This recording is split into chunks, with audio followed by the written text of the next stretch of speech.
यावरती 9 ऑगस्ट त्याच्यानंतर या ठिकाणी रक्षाबंधन आणि या वर्षी आजचा आदिवासी दिन सुद्धा हे एकत्र त्या ठिकाणी आलेले आहेत आणि एकलव्याची आज जयंती सुद्धा आहे।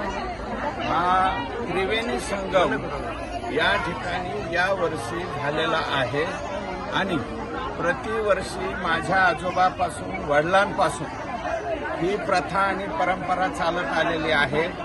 विशेषतः याच्यामध्ये शेड्यूल ट्राईबच्या आमच्या ज्या भगिनी आहेत, शेड्यूल कास्ट असतील, आणखी भटके विमुक्त जाती जमातीचे लोक असतील, ते सर्वच्या सर्व येऊन आज रक्षाबंधनाचा हा सण जो आहे अतिशय आनंदानं उत्साहानं या ठिकाणी आम्ही साजरा करीत आहोत।